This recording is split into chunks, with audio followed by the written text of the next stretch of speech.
সন্ধিয়া গোলকগঞ্জ আগমনী প্ৰেছ ক্লাবৰ সদস্য শ্বহীদুৰ হক যিজন সাংবাদিক আছিলে তেখেতক বালাজন পহৰা চকীৰ ভাৰপ্ৰাপ্ত বিষয়া দেৱেশ মেলচোদা যিজন ভাৰপ্ৰাপ্ত বিষয়া আছিলে তেখেতে আমাৰ যি সাংবাদিকগৰাকীক মানে শাৰীৰিক আৰু মানসিক অত্যাচাৰ কৰিলে তাক আমি অসম জাতীয়তাবাদী যুৱ ছাত্ৰ পৰিষদ ধুবুৰী জিলা সমিতিৰ পৰা তীব্ৰ ভাষাৰে গৰিহণা দিছোঁ আৰু লগতে ধুবুৰী জিলা প্ৰশাসনক আমি দাবী জনাইছোঁ যে অহা 24 ঘণ্টাৰ ভিতৰত যদি এইজন বিষয়াক যদি নিলম্বন নকৰে আৰু যি সিদিনাৰ ঘটনাটো তাক উচিত মানে তদন্ত কৰিব লাগে আৰু এই বিষয়াজনক শাস্তি প্ৰদান কৰিব লাগে।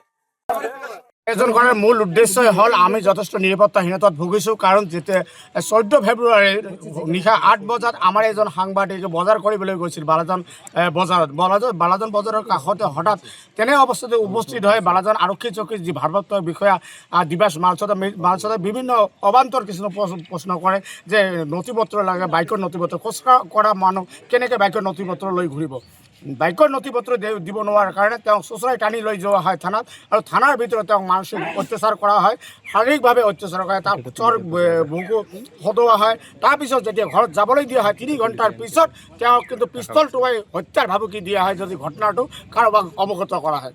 আৰু লগতে তাৰপিছতো কৈছে যে যাতে আৰক্ষী থানাৰ কোনো ওচৰে পাজৰে দেখা নহয়। তাৰ মানে কি, আৰু আমি যদি সাংবাদিক হৈ যদি আৰক্ষী থানাৰ কাষত যাব নোৱাৰোঁ, গ'লে যদি আমাক ডকাইতি কেছত ফচাই দিয়ে, তেনেহ'লে সিহঁতে কি কৰিব বিচাৰে, আৰক্ষী থানা কি কৰিব বিচাৰে? সিহঁতে কি দালালি ৰাজ চলাব বিচাৰে নে কিবা 2 নম্বৰী কৰিব বিচাৰে নে কোনো কাঠৰ বেপাৰ চলাব বিচাৰিছে?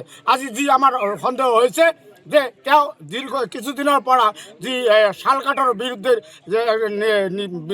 নিৰবিচ্ছিন্ন নিউজ কৰি আছে, তাৰ কাৰণে হয়তো তেওঁৰ ক'ৰবাত অসুবিধাৰ সন্মুখীন হৈছে, যাৰ কাৰণে এই আক্ৰমণৰ বলি। গতিকে আমি আগন্তুক দিনত সকীয়াই দিছোঁ, যদি আমি কিন্তু বহি নাথাকোঁ, যদি ইয়াৰ কোনো প্ৰত্যুত্তৰ নাপাওঁ বা সৎ ব্যৱস্থা আমাৰ আৰক্ষী বিষয়া যে ঊৰ্ধ্বতম মহল যদি নকৰে, আগন্তুক দিনত কিন্তু এই কাৰ্যসূচী আমি দীৰ্ঘদিনীয়া কৰিবলৈ বাধ্য হ'ম।